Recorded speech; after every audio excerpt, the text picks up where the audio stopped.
Hello there, YouTube! I'm back, baby. After all of this, couple weeks of down helping Michael Ackerman and everything shoot his movie and a bunch of stuff like that and everything, I'm back now, and I have another knife review for you. And this one's actually probably one of the cooler ones in my collection, and probably near and dear to a lot of you American veterans' hearts, and that would be the American M9 bayonet.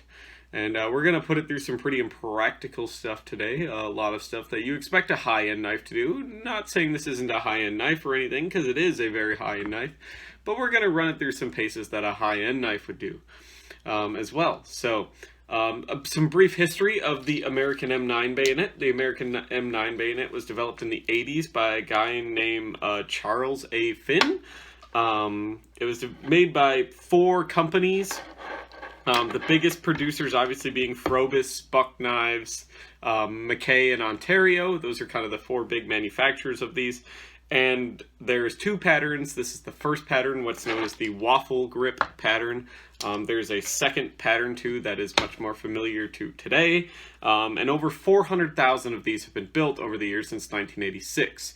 You would not see them fully replace the M7 bayonet, which is kind of the Vietnam era bayonet for quite a long time. Actually, you can still see soldiers in the 2000s with the M7 bayonet and have not received an M9 bayonet yet. But the M9 bayonet was actually developed off of something really cool. So it has a couple different cool influences in its development and everything like that. And this one happens to be a Frobus made one. One of the big giveaways is this kind of phosphated blade. You would see a lot of them not have this after the first initial contracts of them. This kind of phosphated blade, it would go to kind of a more bare metal blade. But the M9 bayonet was kind of developed based on the history of some fighting knives during World War II. Mostly the clip point American fighting knives of World War II that were used by both the Army and the Marine Corps, kind of made famous by the K-bar, even though the K-bar is based off of a U.S. Army fighting knife. So it has kind of that influence of this clip point blade. You can see here a very iconic American blade style, known for its utilitarian purposes. It would be given a sawback, as you can see here, a very fine-tooth sawback. It has this little notch cut out of the blade for a very specific purpose that we'll go over later. It has a very thick blade. It is over a 1/4 inch thick, actually, to help keep soldiers from breaking it. And it has a fuller on the other side of the blade just to kind of help reduce weight. A lot of people call it a blood groove. That's actually incorrect. It doesn't really do all that much, but it does kind of reduce the weight of the blade. So nothing really super fancy there. Just has your standard kind of hollow ground blade onto it. It is kind of a very shallow, hollow grind, and the tip has this kind of 45-degree angle kind of cut into the top of it. It's not sharp at all. You won't cut yourself on it, but it is there to serve a purpose. That kind of has to do with this notch put in the blade either.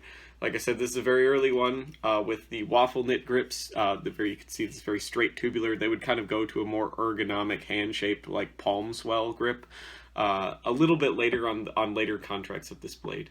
So this blade was developed based off of World War II fighting knives, and a very unconventional thing. It's actually developed from the CH3 AKM bayonet for a lot of purposes, and you can actually, this borrows heavily from the AKM bayonet quite a lot, especially having to do with the sheath.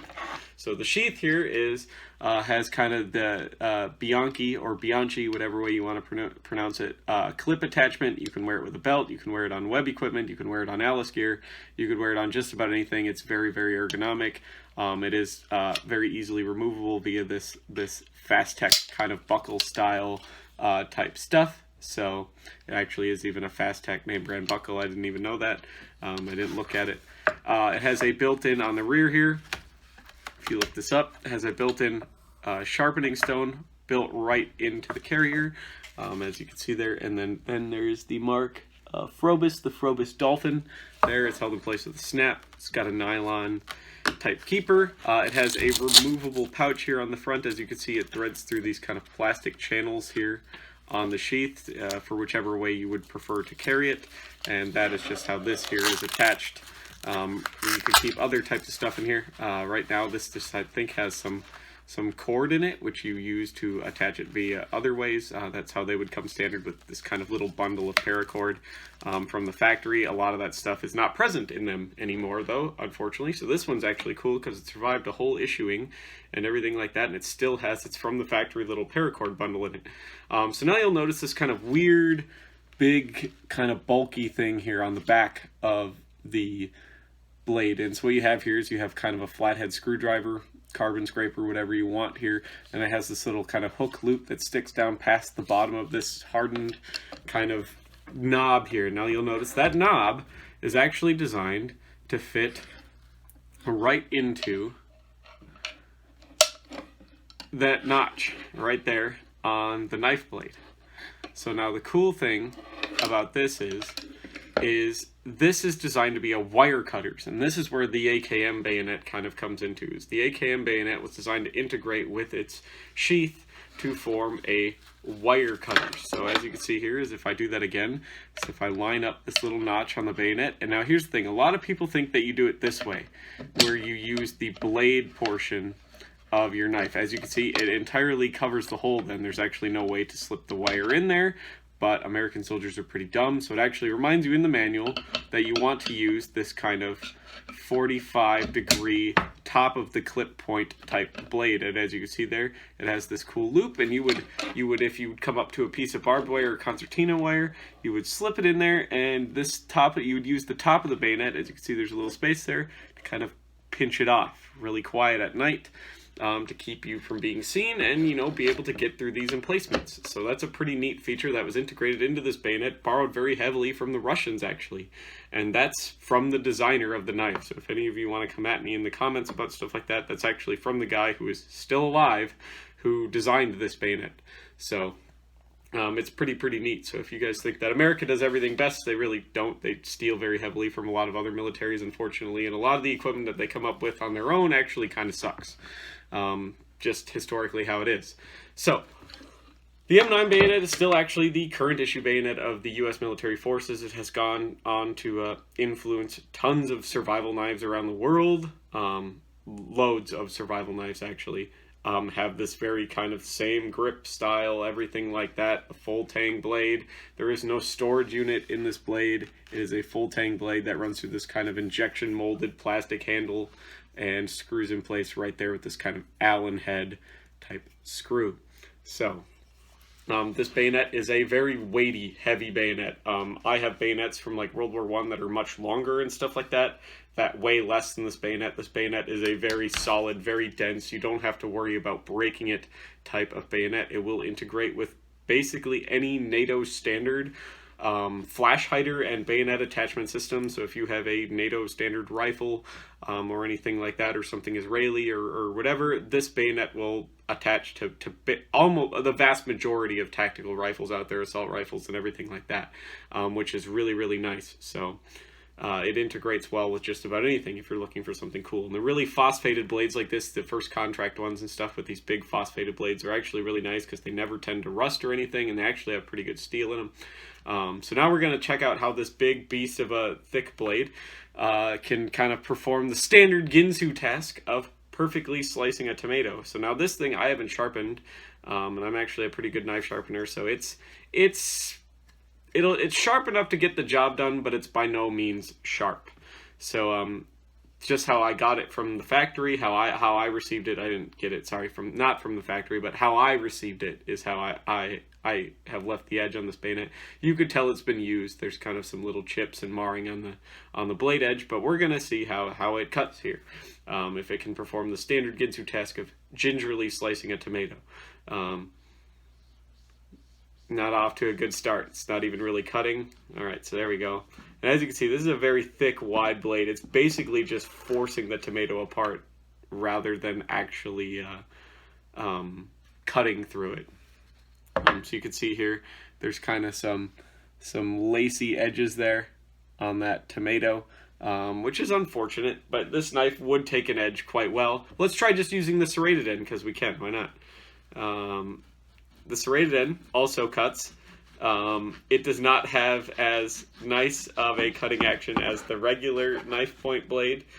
This isn't really designed to cut wood or anything like that. It doesn't quite have the big enough serrations to do that, and all the serrations kind of point one direction, and that's towards the tip of the blade. So it's not the best sawing type blade. Actually, it probably would be a much better knife if it actually didn't have the saw teeth on the top, in my opinion. But it does its job. It works quite well. It'll get the job done. If you really wanted to have a tomato and you had nothing better to cut a tomato, it'll cut a tomato. It won't do it as prettily or as easily as a very nice, fine chef's knife or anything like that, but it gets the job done, and that's kind of the moral of the story of this bayonet. It was meant to be an improvement and kind of do more tasks over the M7 bayonet, as far as, being a wire cutters and stuff like that, as well as being used for utilitarian purposes like this, such as cutting and package opening, on top of being a bayonet. So it's actually a fairly good knife for that. So hopefully you enjoyed this video and this brief look into modern history and stuff like that. It's a pretty cool knife, and despite the fact that I don't own an AR, I decided to keep this bayonet because, for one, like I said, it'll integrate to most things, and it's actually a really, really cool design bayonet with a pretty neat piece of history. So thank you all for stopping by, and hopefully I can see all of you here in the next video. If you have one of these cool bayonets, I'd love to hear about it in the comments. If you so choose to provide me $1 a month on Patreon, which I will leave a link to in the comments, you have access to me to show me pictures, help you identify stuff, things like that, and help you find things, answer all your questions. $1 is all you need for a whole month of Patreon. It goes a lot to support the channel. It means the world to me. It's actually a lot less to get into the Patreon on my channel than it is on most other YouTubers' channels, being only $1 a month. So thank you all for watching, and hopefully I can see all of you here in the next video. Bye-bye now.